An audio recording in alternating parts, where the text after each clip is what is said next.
Marcelino Macarere, 33 years old, nakatira sa Pangasinan, Malaski, Pangasinan.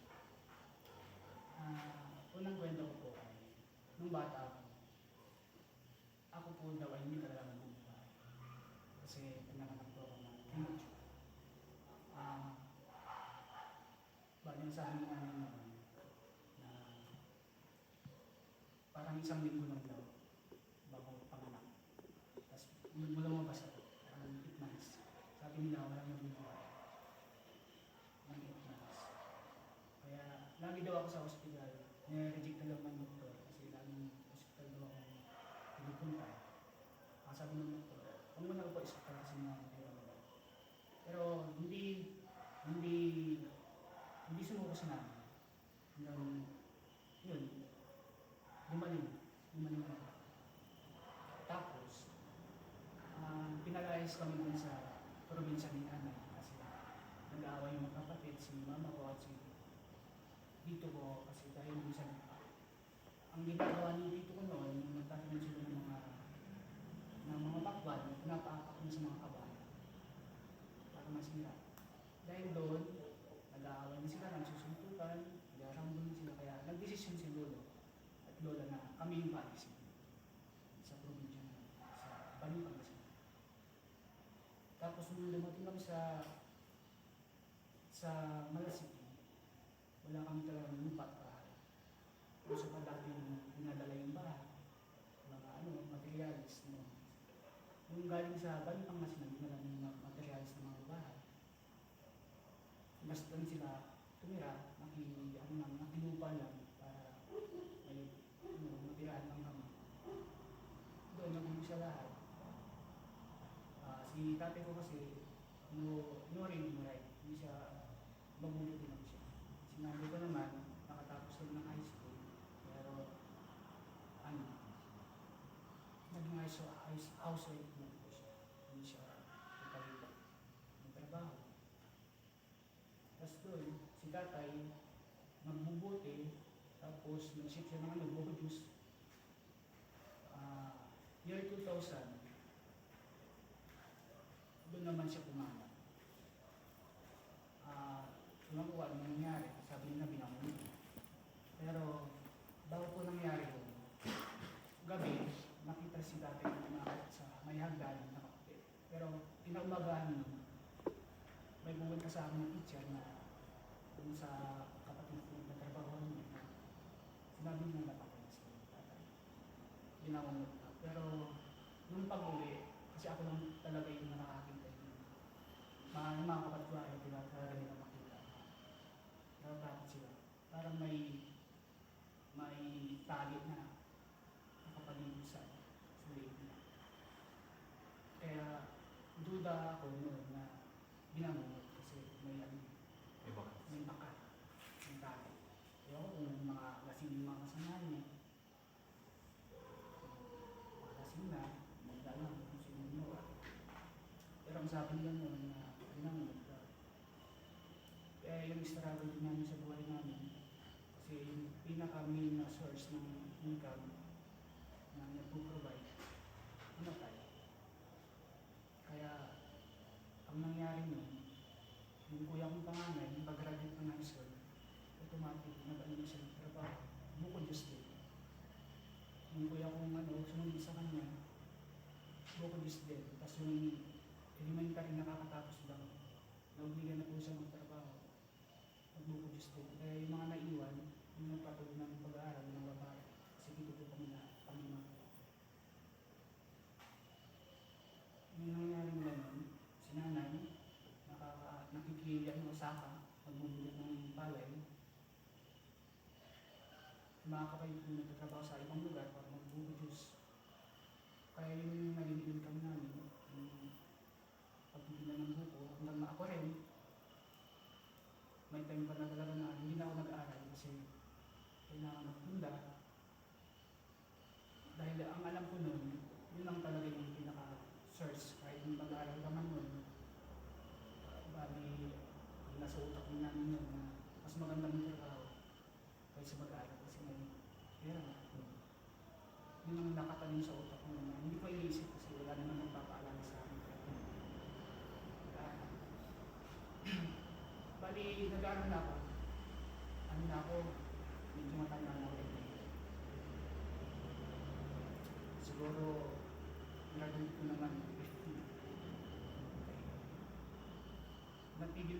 high school kasi kailangan naman ng pera. Kasi yung may-ari ng lupa, pinapalayas kami doon. May time pa na pinagbintangan si nanay para mapalayas kami doon na mangkukulang. Dahil hindi lang kami umating doon sa kasal, kasi ang ginagawa namin sa likod ng bahay namin, naghuhugas kami ng bote para may income kami, may source of income.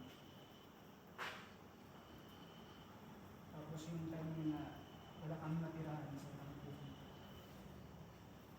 dahil pumapalayas na kami. Yung kuya kong hindi man sinasabi, may pera pala sila kaya sa bangko. Automatic, lumayas kami dun sa tinitirahan namin. Nakapili sila ng lupa ng worth 100,000. Doon, nagpatay ito kami ng bahay para matirahan. Ako naman po noon, tumutulong na po sa kanila mga pagbuko, produce, kasi yung kami, sa Laguna po, kami nakikitinda lang na may boss po kami, bago parisintuhan po kami doon. Ang nilalakad ko po araw-araw, supermarket. Nagtutulak po ako ng 50 to 60 na buko. Ang nilalakad ko po araw-araw, supermarket yung mga 3 kilometers, 5, ganyan. Hanggang saan po ako marating. Ako magtinda lang. Sobrang init, pero yun talaga yung pag mainit, nakakabenta. Pero pag tagulan, hindi. Bali sa Laguna po, nalilod ko na po lahat. Yung lugar dyan. Kung sino-sino mga tao na customer na bumibili. Pero may ako na din sa puso ko na gusto ko makatapos talaga. Kasi nararamdaman ko mahirap. Hindi na gano'n. Kaya nakakatawan pero nung pumasok po ang CUC na laro, nagkaroon po kami ng group. Nakilala ko po si Kuya Ito. Taga Pulang Lupa sa Kapitilan. Tapos hindi ko alam si Kuya Ivan sa church sila sa Bernadette. Kaya pinapunta kami lahat ng member sa Manila na parang meet lahat. Nakitira po ako nila Kuya Ivan. Tapos sinasama na ako sa church. Hindi ko alam, graphic artist pala siya. Graduate siya ng graphic artist. Sabi ko, gusto kong mag-aaral. Bali, sinuport niyo po ako sa pag-aaral niyo. Bali, namimigay po siya ng Tapos po yung ALS, nag-ALS po ako. Nag-professional. Dahil po sa kanya na wala kang ka-idea, ibig sabihin. Hindi, parang hindi ka nag-i-exist yung ilang kahit ka. Pero sa yung naging nagbigay din ng pangarap. Kaya tinitignan ko rin siya na yung narating niya kasi nag-work siya sa Singapore as graphic artist. Yun po, bumalik na sa Singapore mo rin ako. Patuloy pa rin magtitinda ko ng buko pero same time mag-aaral ko online. Tapos, time din po na may nangyari sa akin sa Laguna. Iwan ko kung maniniwala kayo pero kung sabihin ko, Superman siguro. Iwan ko kung ano nangyari. Kaya pinauwi nila sa Pangasinan. Hanggang hindi na ako nakabalik sa pagtitinda. Kasi nagkaroon po ako ng ganun. Kung saan-saan na po ako dinala. Dinala pa ako sa yung lugar na Buhok ni Cristo para mabindisyon. Ang dala sa akin. Yung ako, kalimutan ko na yung lugar niyo.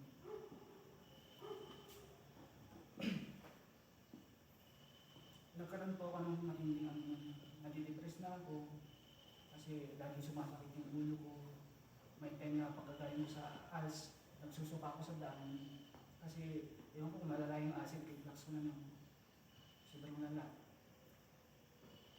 2018 po, ganun pa rin yung sitwasyon ko. Nakita ko ay wala pala, kasi yung pinakahid ng ALS sa paper, pinagawa kami ng drawing ni Willing BRNS, yung naman ko, secretary ko.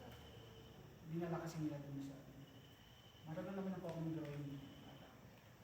Pero nung nakita ko kasi yung post nila sa guhit nila sa Permeco, bali nagko-comment lang ako kasi nagpapalaro siya. Si yata, si Ferdinand Marcos yung pinahalaan. Yung wala naman ko, hanggang nagkakakulituhan ko. Sabi niya, gusto mo bang pumunta sa isa ka? Kasi nanginginig ko lang. Nilibot ako sa Isabela. Gusto kong pagsama-samahin ng mga artist. Kaya naray ko naman po na pumunta kasi parang gusto ko rin pumunta. Parang naman akong ginagawa para maiba din yung environment. Parang, iba ko, bakit ako pumunta? Siguro din kapalaran. Hanggang yan po, malibot kami sa buong Isabela. Hinanap namin lahat ng artist kaya sama-sama ngayon. Nakakita ko din yung mga kwento ng mga bata. Nagsasabi sila ng problema. Nagbibigay kami ng advice. Kahit na ako hindi ko mabigyan ng advice, pero nagbibigay ako. Maraming depression na sa mga bata, babae, lalaki, lang po sa grupo namin talaga Muslim depressed. Ang role ko talaga sa hindi naman talaga sobrang galing na artist. Bali, tumutulong ako sa kanila. Sa workshop, sa mga pwede may tulong. Malaking bagay yan, Paul. Kasi yung paggagabay sa ibang kabataan. Halimbawa sabihin natin na sa ngayon, hindi ka makapag full-time na artist o wala kang time mag-painting. Pero yung paggagabay pa lang sa kabataan or sa mga, halimbawa yung mga magiging bagong miyembro, later on, di ba, may ganun tayo na yung mga magiging bagong miyembro, wala yung gagabay sa kanila. Siyempre, nandiyan si Sir Michael, pero maganda kayong lahat, lalo na ikaw, medyo may experience ka sa paggagabay. Yun ang problema ng mga kabataan ngayon, no? Medyo mabigat, no? Personal. Yun po, yung mga iba kasi nakasama ko rin po sa mural team, may naglaklak ng mga gamot, gusto magpakamatay. Talagang hindi nyo naawa din po ako sa kanila kasi halos makakatulad na ng sitwasyon nila, depressed. Kaya hanggang maaari ko talagang patawa lang po ako sa grupo. Sa totoo lang po, puro tawa lang yung patawa lang talaga na bibigay ko sila para mawala ng jari-jari lang po talaga sa grupo. Hanggang na-develop din yung kakayahan ko.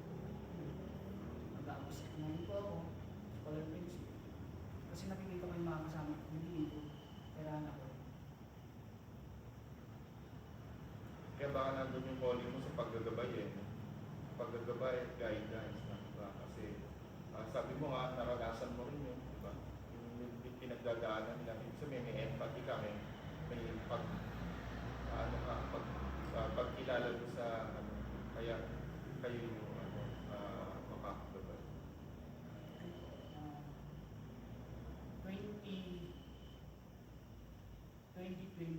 2019 po, yung lockdown. Doon po nag-umpisa lahat.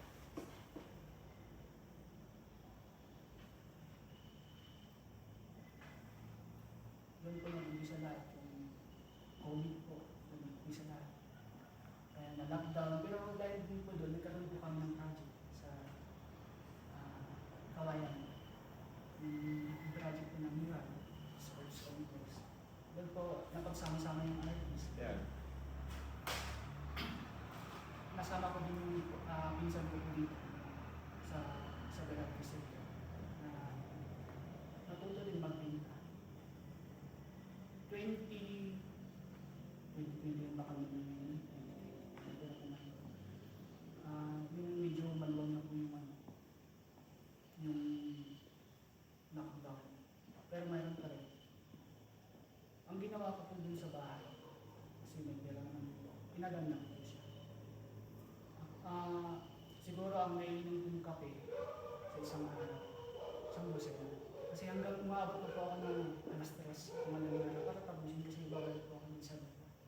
Gusto ko lang mapaganda, mapakita sa kanila na natutunan na naman ako dito sa Level 2 Center. Pero doon din po yung lumala yung aking kickbox ko. Sobrang lala na nahimatay na po ako. Hindi ko na makayanin yung nangyayari. Dinala po ako sa ospital kasi yung nangyari, nahimatay po ako, nag-blackout po ako. Hanggang nag-umpisa na po yung lagi ako inatake ng acid reflux na hindi ko pa alam na malala na.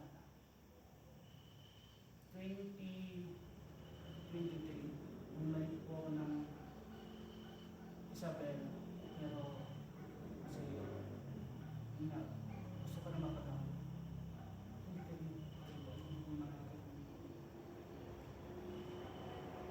Tapos, minsan ko hindi ako sa sila.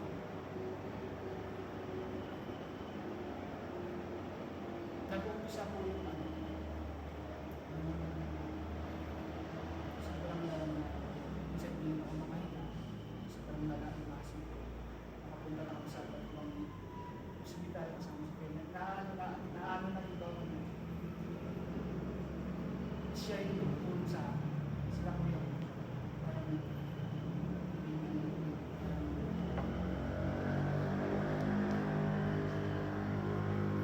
naging ano sila eh, parang pag humingi ako nun, natulong.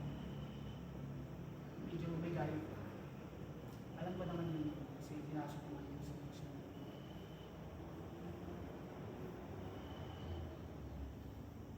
Nung kalagitnaan ko ng limited, yung parang paghirap ko kami, nag-iisip ko kung iulan ko.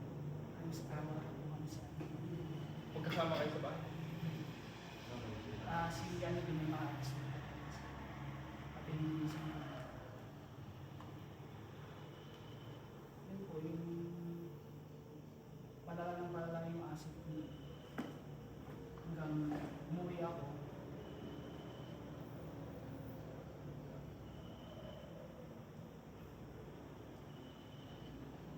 Si mother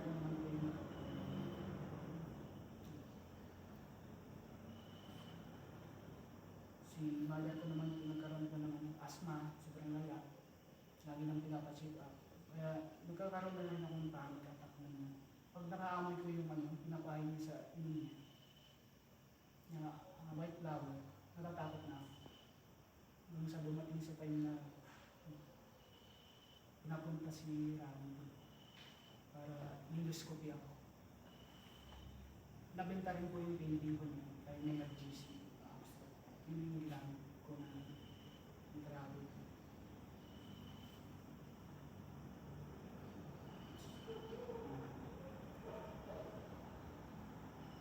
Sinanay ko nun, kasi hindi ko na kaya yung nakikita ko sa kanya. Lumagdag pa yung kuya kong nag-stress sa dami ng kita. Hindi na bumabangon sa iya.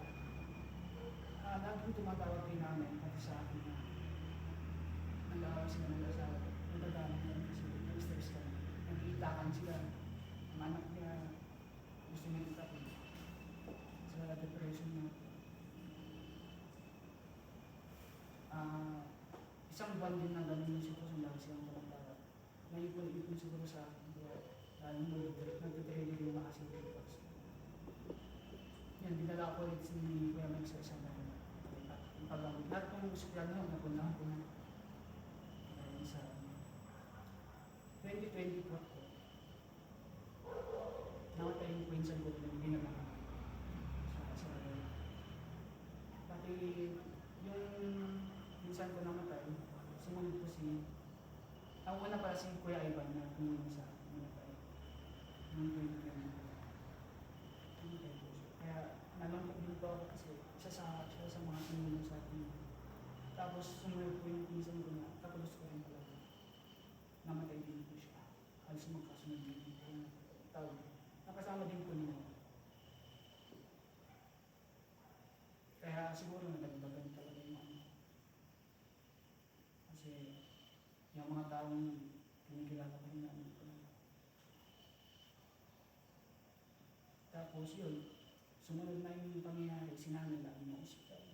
Balikan ako, papati-pati ako sa Isabel kasi every 1 month, 2 months, lagi namin ng ospital.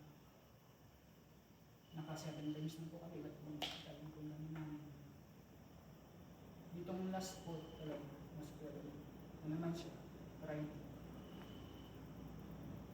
Pero yung sa akin po talaga, gusto kong bumalik sa Isabel para tapusin yung nasimulan namin. Yung ginagawa ko, mahal ko yung ginagawa ko sa Isabel.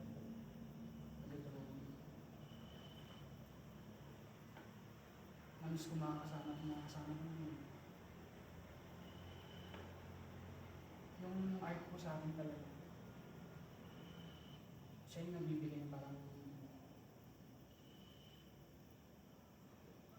yung confidence ko na tapos yung mga nakakasama ko ngayon na nandito, dahil hindi naman sila sa mahirap na kalagayan.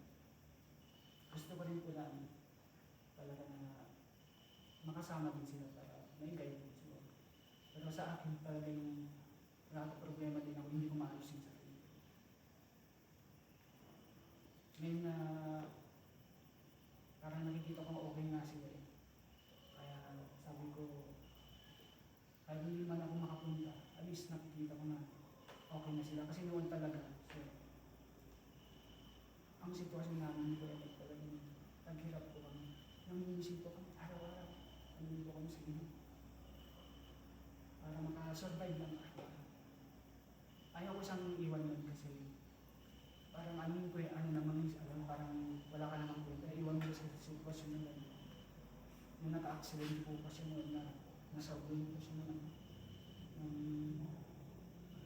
Radiator, binuksan niya, nasunog. Lahat ko ng painting na ginagawa niya, parang may kapalit. Kasi may commission siya doon na i-deliver na sana. Nasunog. Tapos yung malaking painting na ginagawa niya, namatay naman po yung papa. Siguro naipon-ipon. Nakikita ko na sitwasyon. Parang naalat ko siguro yung nangyayari. Sobrang stress din po. Pero hindi mo siya iniwan. Paano ko na ano? Yun lang po, yung naiwan ko siya nung sinabi ko talaga na kailangan. Tama din yung sinabi mo kasi sa iba nakakatulong ka pero sa sarili mo, parang yung sarili mo naman yung bagsak eh. Kasi na-absorb mo yung negative na environment sa inyo. Tapos, syempre, nag-struggle pa kayo nila Michael. No? Diba? Parang, minsan ganun mahirap din eh. Kaya mong mag-uplift ng iba pero yung sarili mo, ano eh, di ba? Yun ang pinakamahirap. Ang nasa utak ko lang po yun, masama ko naman kung iiwan ko sa sitwasyon. Parang, hindi ko sila maiwan sa sarili kasi nakikita ko yung sitwasyon niya. Si Nixon, si Kanye, hanggang maaari ko talaga matulungan din sila. Sila, kasi hinahanap ko sila at wala sila. Kuya Michael, parang buyak na rin po nila. Kasi hindi ko maramdaman sa mga kapatid ko yung support. Ito na yung pamilya mo eh. Ito na yun eh. Diba? Minsan yung pamilyang totoo, hindi yun ang pamilya mo. Minsan ang pamilya mo talaga yung pamilyang matatagpuan mo na. Yung mga ibang nandito po, wala na sila talaga. Ilang taon din po silang wala. Nagbalik naman din po sila. Kaya napaka ano yan. Ang sa akin, Paul, hindi dahil masaya ka na sila nakaka-achieve kahit na hindi ka nakaka-achieve. Ang mahalaga sa atin, hanggat maaari, lalo na doon sa mga tatahakin natin bagong landas ngayon, maganda kompleto kayo. Hindi mo man, sabi mo nga, hindi mo man kayang ano, pero magagawa ng paraan yan eh, kasi may mga mentorship na gagawin tayo, workshop, mga ganun eh. Kaya pwede kang ganun eh, kahit wala ka dito lagi, pwede pa ganun namin. Or kung kung kakayanin mo, matagal ka dito, tapos kakauwi. Ganun yung ano natin. Pero, ano tayo, kung nakikita ko dyan, malaki yung magiging papel mo. Kasi, kung seniority at seniority lang, Sir Michael, seniority, pero ang susunod sa kanya, tama ba ako, Sir Michael? Ikaw, diba? Mahirap iwanan mo to, mag-isa lang. Parang, kumbaga, yung bahay, diba, 4 ang haligi. Pagka iniwanan mo, isa na lang nakatukod, wala nang bahay doon, bagsak na eh. Kaya, ang nakikita ko, tulungan ka ng Isabela para makatulong ka rin sa Isabela, sa Isaac, sa Isabela Artist. Tulungan ka para makatulong ka kasi mahalagang mga piyesa kayo, mahalagang mga bahagi. Kaya nga po, yung nangyayari sa amin, mga malalapit sa amin, hindi lang silang nang iwan na siniraan po kami. Hindi ko rin matanggap po yung nangyayari. Oo, nangyayari talaga yun, diba? Nangyayari. Pero, buti na lang, hindi ka rin naapektuhan yun. Okay, I'm sure naapektuhan kayo emotionally. So, at totoo lang po, akong unang nakadiscover ng ginagawa niyo. Iwan ko rin po kung paano nangyari yun kasi wala sa isip ko, nahiram yung tablet. So actually, private talaga yun. Lumabas yun, nagpapakot yung mga usapan niya na talagang matinda na, hindi na naaayon sa. Ang gusto ko talaga ayusin, kaya pumunta po ako dito para maayos sila. Ilalim mo na siguro sa depression ng tao. Ang isang nakikita ko, dahil lalo na yung binabanggit mong ganyan, mukhang kailangan may bahagi tayo, Sir Michael, na na consultation and therapy dun sa mga workshop. Diba? Kung makapag-invite tayo sa psychiatry, psychologist. Sa susunod yung lalo na sa mga workshop, hindi. Well, ISU naman ka-partner natin, so meron silang mga dyan, meron silang mga specialista na makakatuwang. Kaya, maganda yan. Maganda buti na iaan na nauhukay natin yung ganyan kasi maganda magdagdag natin. Kasi totoo problema yan. Ang dami po namin, ang dami ng mga kapatid na ang dami depression. Mga babae po namin, naglakbak po siya ng gamot. Mayroon pa yung nagsisisyon na nakasama kami. Ang gusto natin po, may tatanong na sa sa storage complex, nagiging post. Ang dami po nila. Ito rin po, si Bayman. Kaya sabi ko yun na papunti na lang dito sa Pangasinan kasi mas lalo naman siyang nagiging-post. Tulungan lang, kapit lang. Lahat tayo dadaan dyan, lahat tayo dumadaan dyan. Hindi pwedeng hindi pwedeng mag-iwanan sa ngayon, saka hindi pwedeng tayo mag-toxican or gano'n, di ba, Sir Michael? Parang, mas maganda po, positive lang yung, sabi nga, yung environment mo, kung ano yung nasa paligid mo, yun ang ma-absorb. Sige. Ito, yung gusto ko lang po talaga na maging successful ko yung itong group para sa lahat mo. Ano po yung Para sa lahat, para makatulong din, di ba? Parang gano'n. Tama ka dun. Hilaan pataas po lahat. Yan. Kasi yung iba talaga, hindi lang pababa. Kailangan talaga mag-invest para sa mga ganun tao. Tsaka buti, sabi mo nga, buti na na-visto mo. Na-uncover mo yung mga gano'n. Ano po, bakit ganun? Marami akong parang na-encounter na ganun. Pag nararamdaman ko na yung mali, siguro, calling din po At least, kumbaga may kutob ka na. Opo, nandun na po ako sa Pangasinan, tapos pumasyon lang ako dito. Hiniram mo yung tablet na wala naman sa plano. Yeah. Hindi niya na-ilagaw eh. Sabi niya po kasi ilagaw. Yun, nakita ko po yung usapan. Ginagapang na pala siya. Gusto niya na siya magdala sa kanya. May gumagapang na pala. No? Kaya, para doon sa para may natin,